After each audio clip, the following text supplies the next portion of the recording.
Greetings to all and welcome back to my channel, that is Commerce Classes by Ronak Sharma.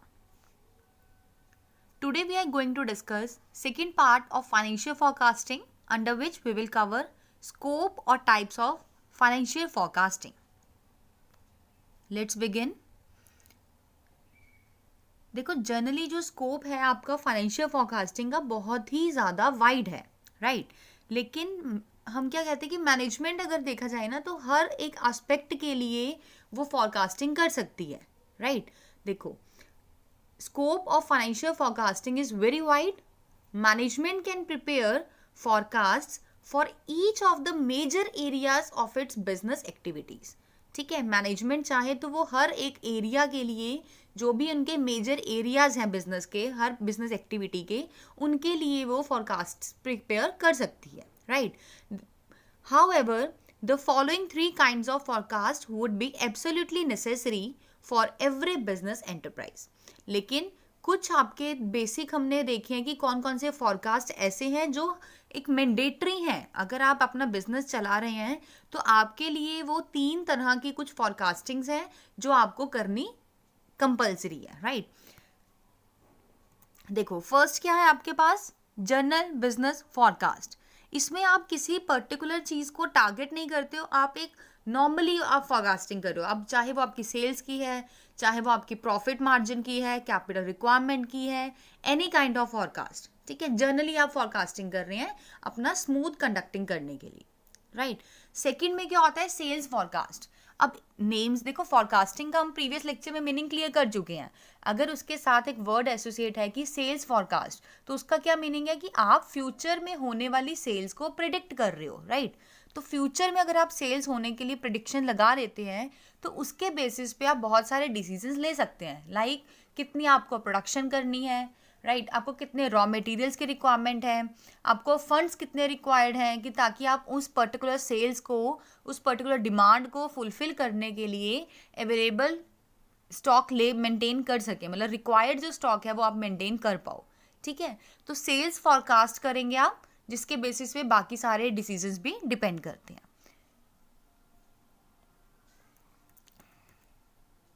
इसमें next आएगा capital forecast. ठीक है, first है general business forecast, second sales forecast and the third one is capital forecast.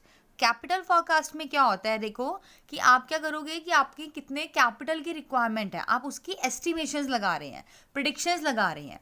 ठीक है, अब वो चाहे वो आपकी फिक्स्ड कैपिटल रिक्वायरमेंट हो, whether it is a working capital requirement. ठीक है, चलो अब हम डिस्कस करते हैं डिटेल में one by one. First comes general business forecast. There is a forecast of the economic conditions that are likely to prevail in future. Such forecasts are prepared on the basis of prevailing economic conditions and the relevant trends such as expected changes in government policies, changing social environment, consumer tastes and preferences, etc. ठीक है, देखो journal जो आप business forecast करते हैं, आप किन किन फैक्टर्स के बेसिस पे करते हैं, जो मार्केट में मतलब इकोनॉमिक प्रिवेलिंग कंडीशंस हैं. ठीक है, जैसे कि आपका गवर्नमेंट की पॉलिसीज में क्या क्या चेंजेस आ रहे हैं, कितने फ्रीक्वेंटली चेंजेस अकर हो रहे हैं, आप ये चेक करते हैं. या फिर आपके जो सोशल एनवायरनमेंट है, कल्चरल एनवायरनमेंट है, उसमें क्या चेंजेस हैं, आप वो माइंड में रख के ध्यान रखते हुए ही फॉरकास्टिंग करते हैं. या फिर मोस्ट इम्पॉर्टेंट, आप अपने कंज्यूमर्स की प्रेफरेंसेस को देखते हुए ही फॉरकास्टिंग करते हैं. ठीक है, क्योंकि अगर आप ये फैक्टर्स को छोड़ देंगे, इनके ऊपर कंसीडर नहीं करेंगे, तो जो भी आप फॉरकास्टिंग कर रहे हैं ना, तो वो वर्थफुल नहीं होगी, फ्रूटफुल नहीं प्रूव होगी आपके लिए. Second comes sales forecast. Every business has to make forecast for its likely sales in a particular future period because various managerial plans are dependent on sales forecast. देखो हर तरह के बिजनेस के लिए इम्पॉर्टेंट है, मैंडेटरी हो जाता है कि वो अपनी सेल्स से रिगार्डिंग फॉरकास्टिंग करके चले. ठीक है, एक लमसम एस्टिमेट लगाकर चलें कि उनको मतलब उनके लिए कितनी सेल्स हो सकती हैं फ्यूचर में, राइट? क्योंकि अगर आपको ये चीज़ पता होगी, on the basis of that only you can take various kinds of managerial decisions, you can make managerial plans. ठीक है, अब वो प्लान्स किस तरह के हो सकते हैं, देखो the forecasts of sales will determine the forecasts for volume of production. आप ये चेक करेंगे कि देखो सपोज आपको पता है कि मेरी फ्यूचर में 20,000 प्रोडक्ट्स की सेल होगी, तो आप अकॉर्डिंगली आप प्रोडक्शन करेंगे, राइट. अकॉर्डिंगली आप रॉ मटेरियल परचेज करके रखोगे अपने पास एज एन इन्वेंट्री, ताकि आपको प्रोडक्शन में कोई प्रॉब्लम ना फेस करनी पड़े. ठीक है. अकॉर्डिंगली ही आप अपने मैन पावर रिक्वायरमेंट्स को फुलफिल करेंगे. अगर आपने देखो एस्टिमेशन नहीं लगा रखा कि आपको 20,000 की सेल्स करनी है, ठीक है, तो आप क्या करेंगे, आप लमसम कुछ भी लो अमाउंट प्रोडक्शन कर लेंगे, राइट. तो आप अल्टीमेटली क्या होगा, आपको पता ही नहीं चलेगा कि मुझे एक्चुअल में मैन पावर की रिक्वायरमेंट कितनी है. ठीक है.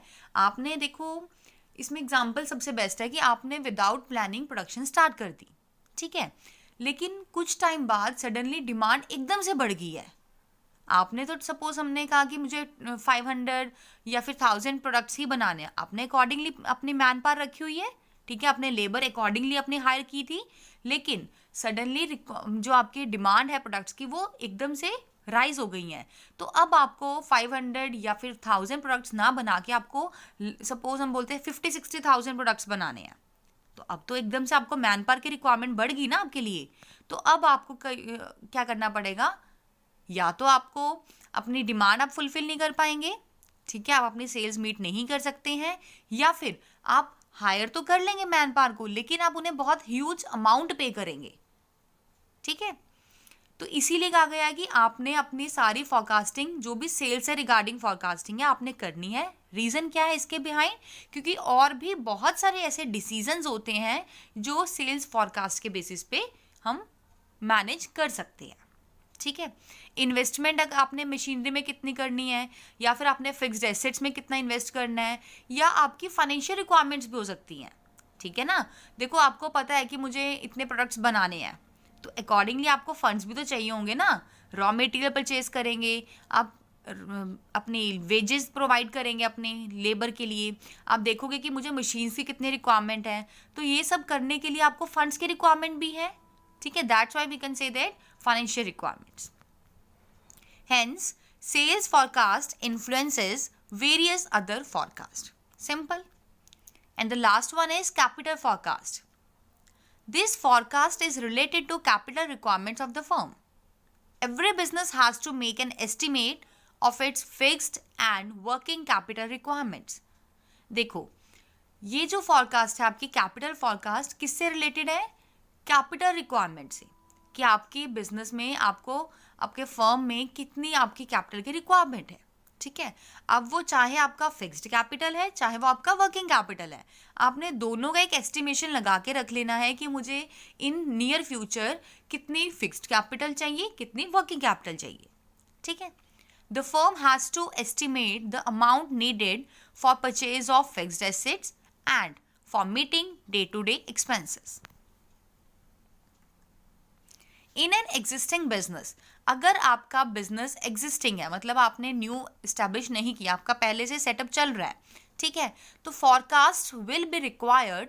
अब क्यों चाहिए, देखो हम बोलते हैं कि हमने बिजनेस स्टार्ट करना है तो आपको पता होना चाहिए, एस्टिमेट होनी चाहिए, लेकिन यहाँ पे क्या कह रही है कि आपका ऑलरेडी बिजनेस एग्जिस्ट कर रहा है, तो आप क्यों करेंगे फॉरकास्ट.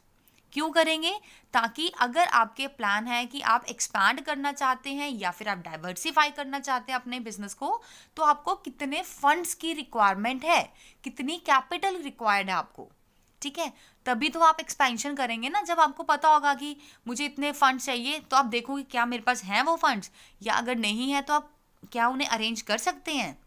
ठीक है ना. देखो, इन an existing business forecasts will be required for the capital needed for executing expansion and diversification plans also. Moreover, the firm will also have to make an estimate of amount needed for achieving sales forecast. आपने sales forecast को achieve करना है, उसके लिए भी तो देखो funds की रिक्वायरमेंट है ना, तो आपने कैपिटल रिक्वायरमेंट इसलिए भी एस्टिमेट करके चलना है ताकि आपको पता हो कि मुझे कितने फंड्स की ज़रूरत है ताकि मेरी सेल्स फॉरकास्ट जो है वो अचीव हो पाए. But in the absence of accurate estimates the firm may suffer either from इनएडिक्वेट और फ्रॉम सरप्लस कैपिटल. देखो, अगर आपने एस्टिमेट नहीं करा, आपने प्लानिंग नहीं करी है, तो या तो आपकी फर्म के पास बहुत ज़्यादा अमाउंट हो जाएगा, ठीक है, सरप्लस अवेलेबल हो जाएगा, या फिर शॉर्टेज हो जाएगी। लेकिन दोनों ही सिचुएशन हमारे लिए गलत है, हार्मफुल है। अब ऐसा ना सोचो आपकी सरप्लस है तो अच्छी बात है, नो, सरप्लस भी आपके लिए, देखो आइडल पड़ा है पैसा, क्या करोगे आप, ठीक है ना, या तो आप उसे कहीं इन्वेस्ट कर रहे हो, फिर तो फायदा है, बट आपके हाथ में आइडल सरप्लस कैपिटल पड़ी है तो उसका तो कोई यूज़ ही नहीं हुआ। तो इसीलिए क्या जाता है कि अगर आप एस्टिमेट्स नहीं लगाते हैं तो आपको या तो सिचुएशन फेस करनी पड़ेगी शॉर्टेज ऑफ कैपिटल की या फिर सरप्लस कैपिटल की। बट हमें क्या चाहिए होता है, ऑप्टिमम बैलेंस मेंटेन करना होता है, ठीक है। देखो, बहुत ही सिंपल सा टॉपिक था, बहुत ही छोटा सा टॉपिक था। क्या क्या किया हमने, स्कोप किए आज के लेक्चर में। हमारे पास बेसिकली 3 काइंड्स के स्कोप है। First one is general business forecast, ठीक है, second sales forecast, third one is capital forecast.